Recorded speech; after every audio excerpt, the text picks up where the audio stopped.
I never met Malcolm Martin, but I've read a lot of his history.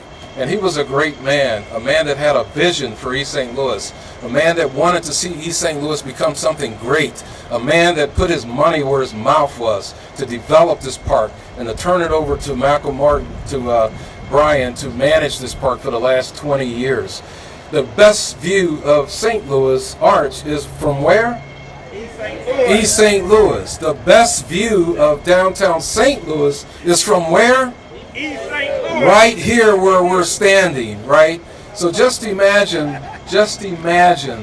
what the possibilities could be once this 20 acres of land, which was the missing link, this land was the missing link to really putting together the puzzle to give the foundation something that tangible that they could really expand. And now that the legislation has gone forward and expanding in the National Park Service's footprint, this is a great day for our community. So without further ado, I would like to bring up Brian Warner, who I consider a friend and an advocate for what we're doing here. And Brian, thank you very much for all of the great work that you continue to do for Malcolm Martin Park.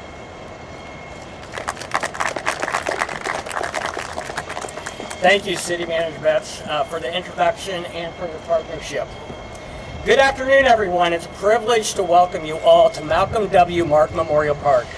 Looking across the river at the arch behind me, we're all reminded that we're standing here today at the center of a vision with deep roots in our region's history. While the Metro East Park and Recreation District has been a steward of this land for 2 decades, we know our role is just one chapter in a much longer story.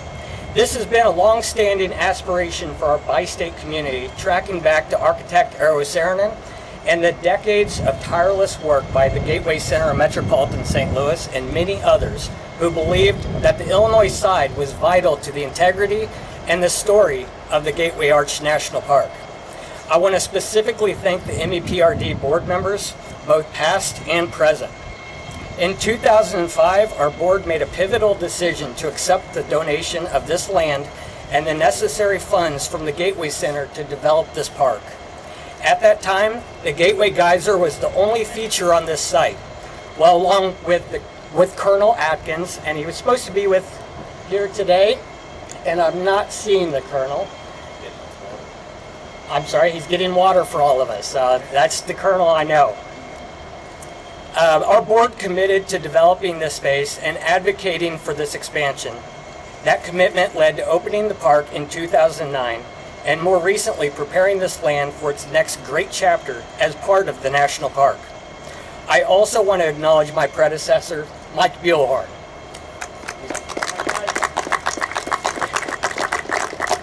Mike led the district through the initial development of this site, and I had the privilege of working alongside him to bring this park to life.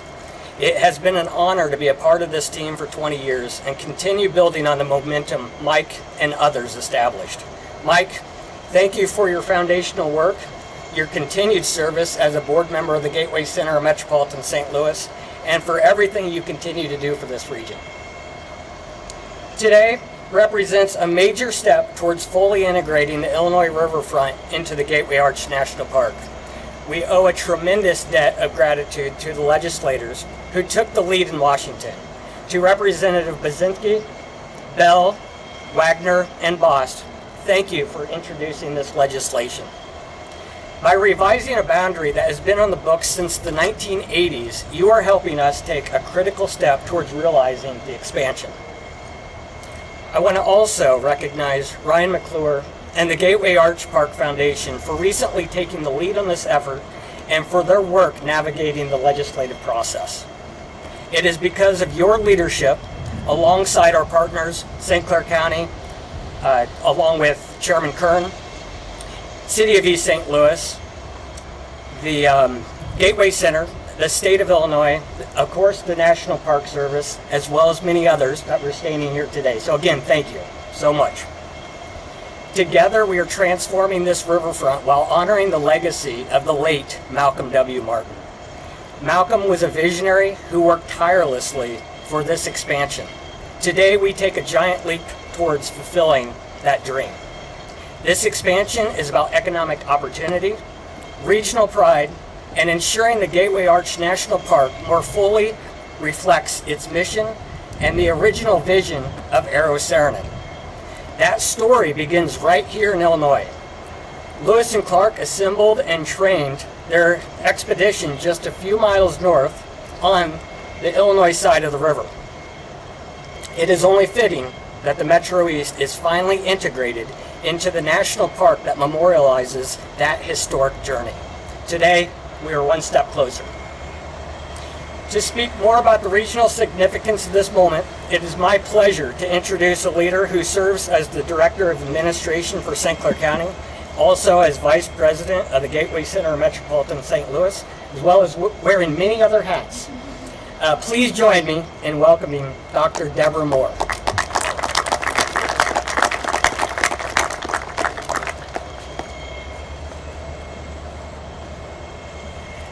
You will hear a lot today about this day. And rather than be redundant, I'll be very, very brief and acknowledge this occurrence. Many years ago, more than I can remember, I started my engagement with Malcolm Martin himself.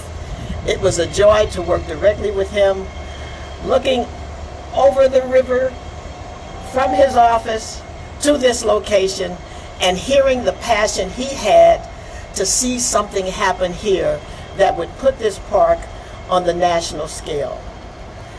I will add that I also work for St. Clair County, as Brian mentioned, and we wanted to be a part of this process, and many years ago took the leadership working with the city of East St. Louis to rehab Front Street to move us toward the direction of being included.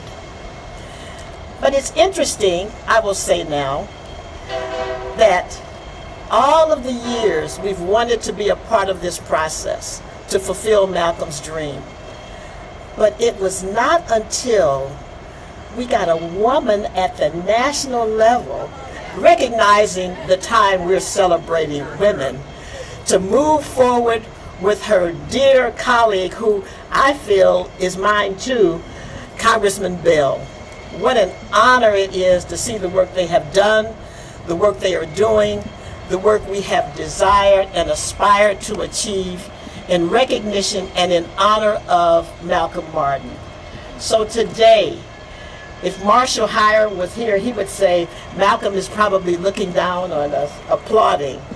But I will say how grateful I am and appreciative I am for our congressional leaders and the leadership of the region to make this day happen and fulfill the dream of Malcolm W. Martin.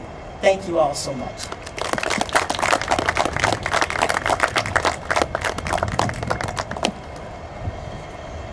Gotta introduce Mr. Schlafly. I figured he needed no introduction. You all probably tip a little bit on what he makes.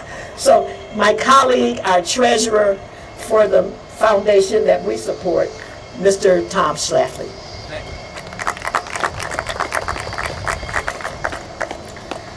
Thank you. Given that we're in the land of Lincoln, I can't help but be inspired by the Gettysburg Address, which is perhaps the most memorable speech in the history of our republic and also one of the shortest. I'll do my best to stay within the time parameters set by our 16th president. 47 years ago, a lawyer named Luther Ely Smith was serving as the chairman of the Jefferson National Expansion Memorial Association. Malcolm W. Martin was in law school at St. Louis City College of Law. After graduating from law school, Malcolm went into the Army and helped plan the Normandy invasion on June 6, 1944, commonly known as D-Day. After the war, he went to work in the office of Luther Ely Smith, who had sponsored a design competition for a memorial in St. Louis to commemorate national expansion. As we all know, this competition was won by the finished architect Arrow Saarinen in 1948, the year I was born. What many do not know is that Saarinen's original vision for memorial included both sides of the river, Missouri and Illinois. When Congress finally approved a national park in St. Louis to commemorate westward expansion, it only appropriated money for a park on the Missouri side of the river. At that point, Malcolm Martin personally purchased the land in Illinois with his own money with the hope of fulfilling Saarinen vision by donating it to the National Park Service. He formed the Gateway Center of Metropolitan St. Louis to hold the property until it could be gifted to the Park Service. The Gateway Arch was completed on October 28, my 17th birthday. 20 years later, I was a young lawyer practicing in Malcolm Martin's law firm, Pieper Martin.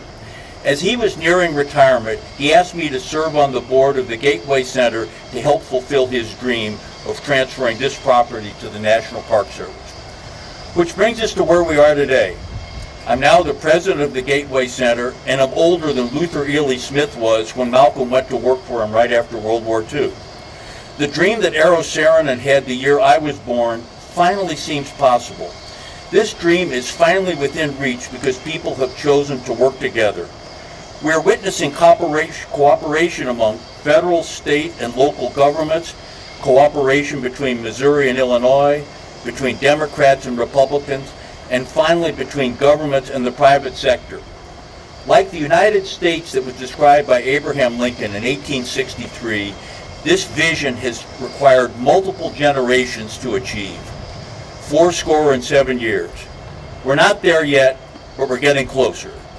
It's now my privilege to introduce Chris Slusser, the Madison County Chair.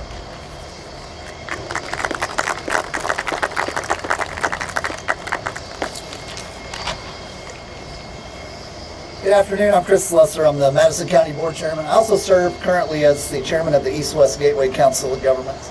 And East-West Gateway, our purpose is to serve the needs of the entire 8-county region, which also includes Madison, St. Clair, and Monroe counties on this side of the river. So this mighty river behind us has been an incredible vehicle for commerce and tourism, but for generations it's also served as somewhat of a divide in the region. And I believe the St. Louis region will never meet its full potential until we effectively bridge the gap so that the entire region benefits and thrives. And I think this national park expansion is long overdue. It'll be a significant step towards bridging that divide and unifying St. Louis with the Metro East. St. Louis is a beautiful city. I think we can all acknowledge that. But like you said earlier, the greatest view of the city is from right over here in East St. Louis. I mean, you can see it right here in the background. So it only makes sense that we should have a fitting place for people all over the world to come and see this view. A mentor once told me, good ideas only work if you do. And I think it's far past time that we keep talking about this good idea, and it's time to get it done. So I appreciate Congressman Budzinski, Congressman Bell for pushing this effort forward. I'd like to now introduce Jeff Mazer from Greater St. Louis, Inc.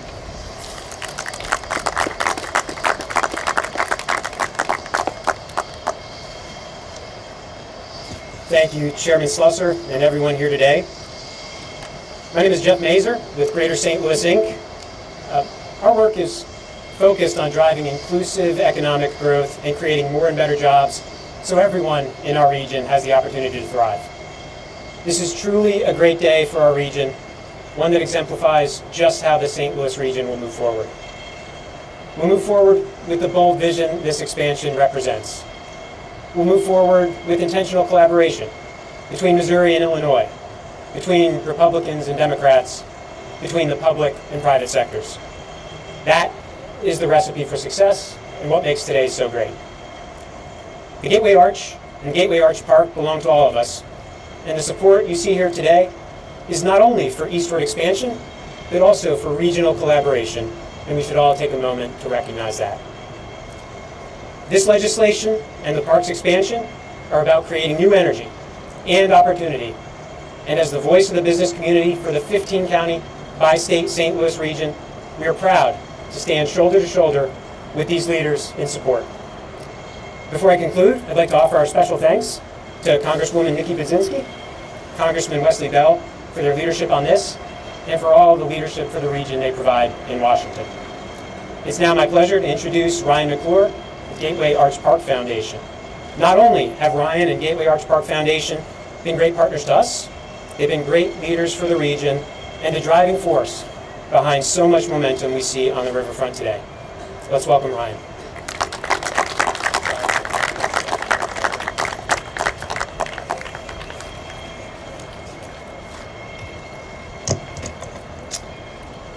Can I raise this? All right. All right. All right. Good afternoon. It is wonderful to be here with all of you today.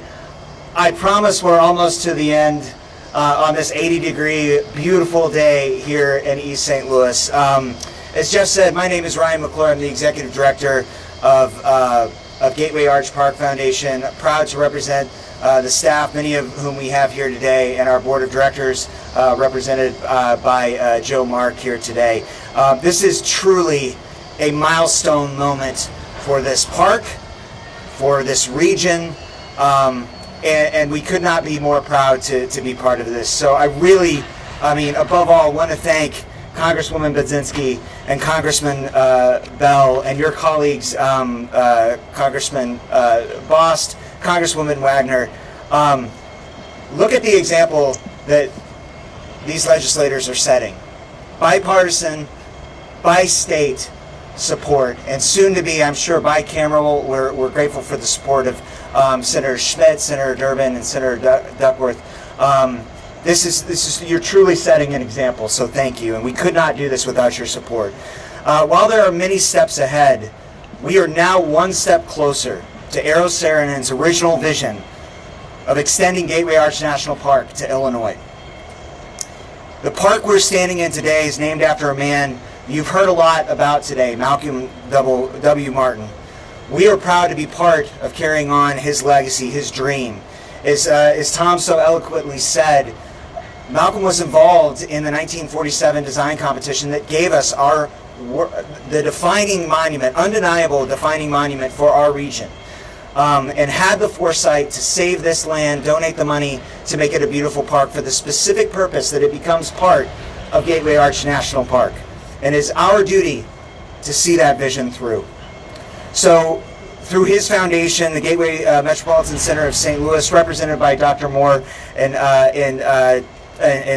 Tom Schlafly and Mike Buellhorn, and through the stewardship of Metro East Park and Recreation District, represented by our friend and partner, Brian Werner, we are carrying this dream forward through that partnership. And a thank you to the City of East St. Louis for acquiring the adjacent vacant land from ACF right next to us. Without that foresight by Mayor Powell, by City Manager Betts and the City Council of East St. Louis, we wouldn't be standing here today, because we need that yes, please. We need that critical mass of land, not just here in Malcolm Martin Park, but this property that you see just south of here that's been vacant for years. That will now be part of the national park. So thank you to the City of East St. Louis for that foresight and vision. None of this, and also I want to give a big thanks to St. Clair County and Madison County. Again, this is bi-state, regional, and public-private partnership that makes this happen. And that's what moves these monumental projects forward. Never have we made such progress on achieving this dream of many civic leaders who have come before us. This is a shining example of collaboration at its best. Make no mistake, this is the kind of partnership that moves the St. Louis region forward.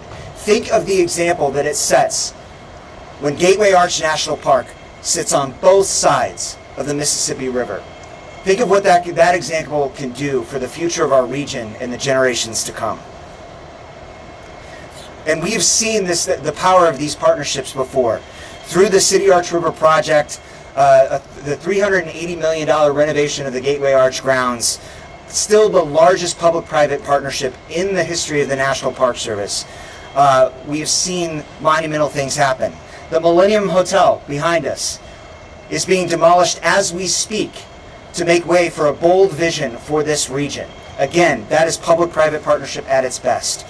And if you're interested in being part of this movement, this vision that Gateway Arch Park Foundation is helping to steward the philanthropic funds, we invite you to join us. Please reach out to us. We would love for you to be part of this.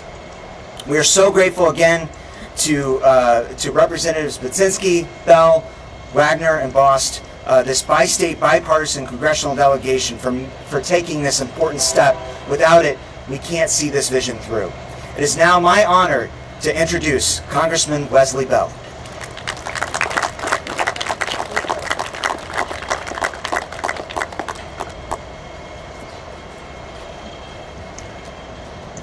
out of respect, I had anticipated the Congresswoman going first since we're in her district. But, and so first, a theme that we've heard consistently is the idea of partnership. And coming from a place in St. Louis County with 88 municipalities, plus the city of St. Louis, you can't do anything without working together in that partnership. And just in the year that I've been serving in Congress, but also as the county prosecutor, we've been very deliberate and very intentional about working with our family on the other side of the river. And I'm very proud of that. And this is an example of those ideas, those thoughts becoming something tangible, that dream becoming something real. And I want to thank everyone here, but also everyone up here in the organization and the work that you put in, that we've all put in to make this dream real. I think Chris said it best. It's just an idea unless you put it to work. And so I'm really proud of that, and I'm going to continue to talk about that. Robert also mentioned something that I took exception to, because I agree with everything he said, and I was going to let it slide, Robert. But then Chris said something too. And so the St. Louis in me will not allow this comment to go unresponded to. But the best view of the arch is where it is located, right in St. Louis, in the heart of our downtown. Although that is a beautiful view, I'll give you those props. Fun fact, one of the most visited tourist attractions in the world, you're looking at it. Over 4 million people a year. It can withstand earthquakes. It can withstand high winds. We don't want to test that. Only one president has been to the top, and that's Dwight Eisenhower. The Secret Service won't allow presidents up there, but I guess a few years after he got out of office, he came here and he insisted on going up, and you don't turn a former president down. And fun fact too, about my colleague, Representative Budzinski, because I do want to thank her for her leadership on this and working with me and others, and Ryan and Chris and everyone in the east side and St. Clair. Ms. Moore, love you. Working to bring us all together is so important. Fun fact again about Representative Budzinski. Her name is the most mispronounced name in Congress. I think I heard 3 different pronunciations just in this press conference alone. But it is what is not mispronounced or misunderstood is the work and the work ethic that she brings, and the tremendous partner that you have been since I've been in this place. This has been one of my main partners in the Congress, so it does not surprise me that we were able to work with our partners to get this done. The Gateway Arch was always meant to be a monument for both sides of the river. I'll get back to that inclusiveness. I just had to say something, Robert. That was the original vision. This bill finally delivers that. And let me be clear, the arch is ours. Everyone here, this is ours. I've traveled in different places around the world, and I remember being in Madrid, and I was telling someone where I was from, and I'm thinking, St. Louis is a major city. Nothing. Over and over, people didn't know where I was from. So I'd be like, have you heard of San Luis? Have you heard of the Cardinals, the Cardinales? Nothing. Other things, no. Then when I mention the arch, that light switch goes off. People know us by the arch, and I'm proud of that. Malcolm Martin Park and the East St. Louis parcels aren't afterthoughts. They are part of the story. Including them within the legislative boundary means we stop leaving them on the outside of something they were always supposed to be a part of. This is Missouri and Illinois.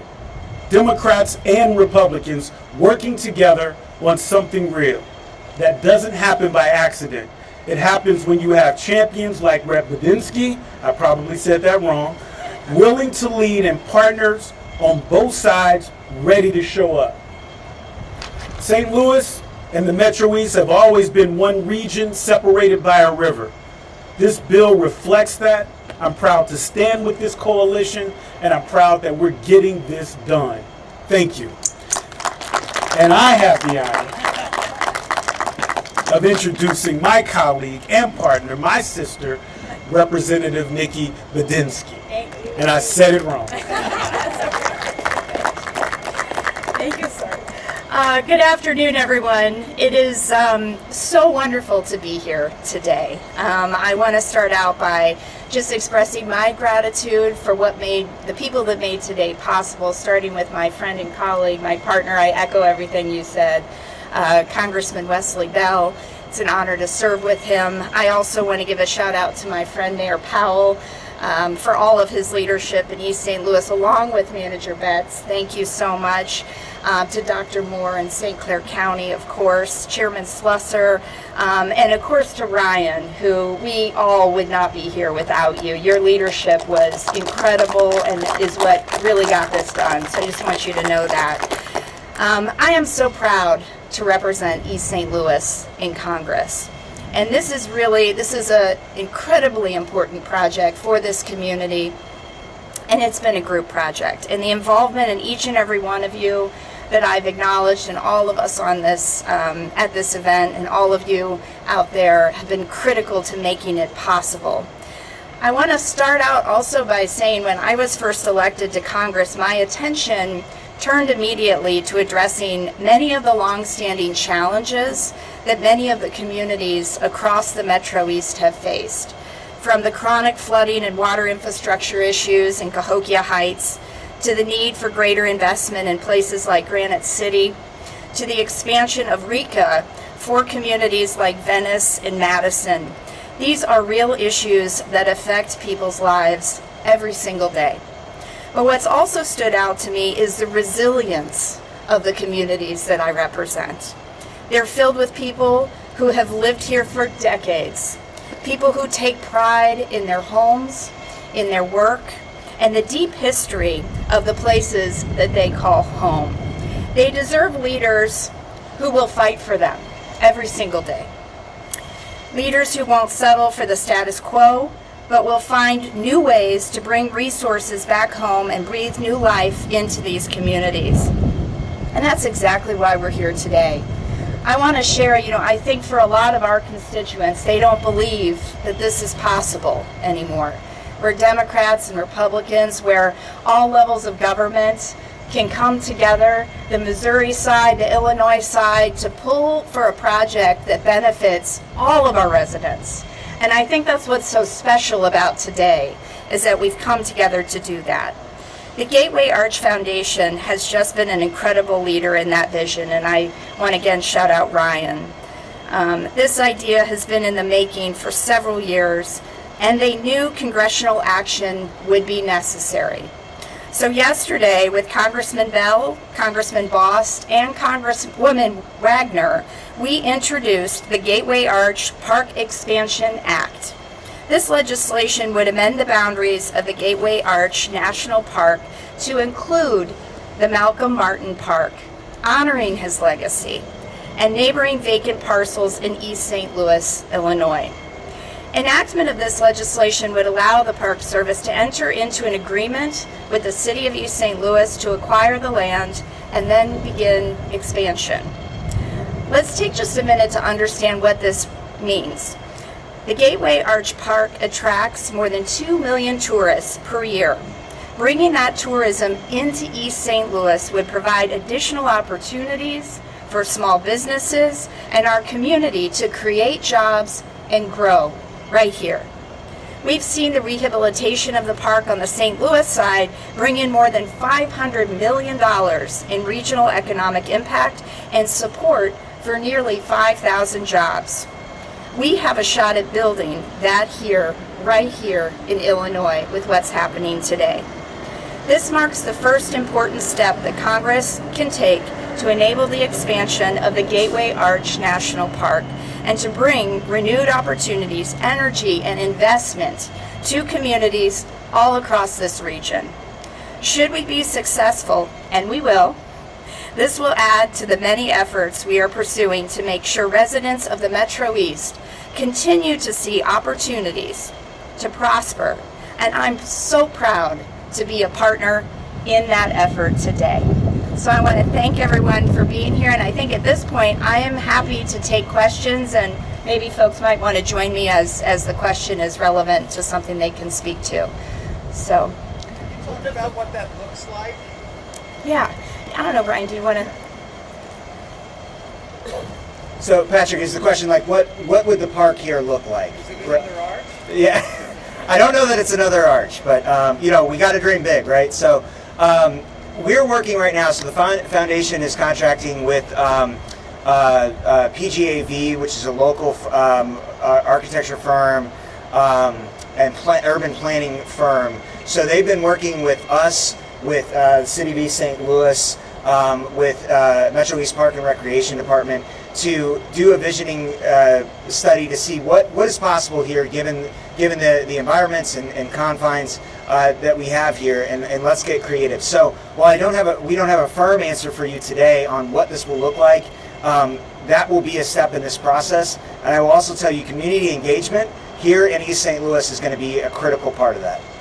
Talk about the legislative process and the next steps there, and what a realistic timeline is. Yeah, so we just introduced the House legislation. We expect that, and we do have representatives here from Senator Duckworth and Durbin's office as well, but we expect them along with Senator Schmidt. We believe that's on track to be a bicameral piece of legislation, so the Senate would take the next step in introducing it.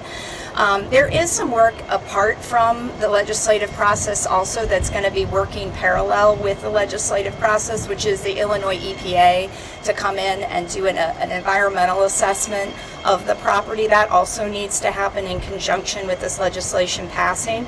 But you know, we're through the legislative process. I have a lot of optimism because of the fact that this is bicameral, this is bipartisan. Those are the types of pieces of legislation that are finding success in Washington these days. So we're hoping that we'll see immediate action, but the first step is the introduction on both sides of the chamber. Yeah, please. Corey, I also want to add to that question, because I think it's a really good question. Getting legislation passed, particularly when you're in the minority, is very difficult, as you can imagine. And so the partnership that you see represented by members on all sides of the aisle is not something that we're seeing a whole lot of. But we have been very intentional about working together, and I think the FEMA authorizations with the tornadoes are an example of that. Every member of our delegation joined in to support those authorizations, and there are other states that have had similar natural disasters that have not been able to get those authorizations. And so when we looked at this legislation, some of the work was going to members and talking to them of why this is important for our region. And I want to thank not only my partner standing next to me, Rep. Budzinski, but also our colleagues on the other side who also understood this vision, and Ryan, who I think represents the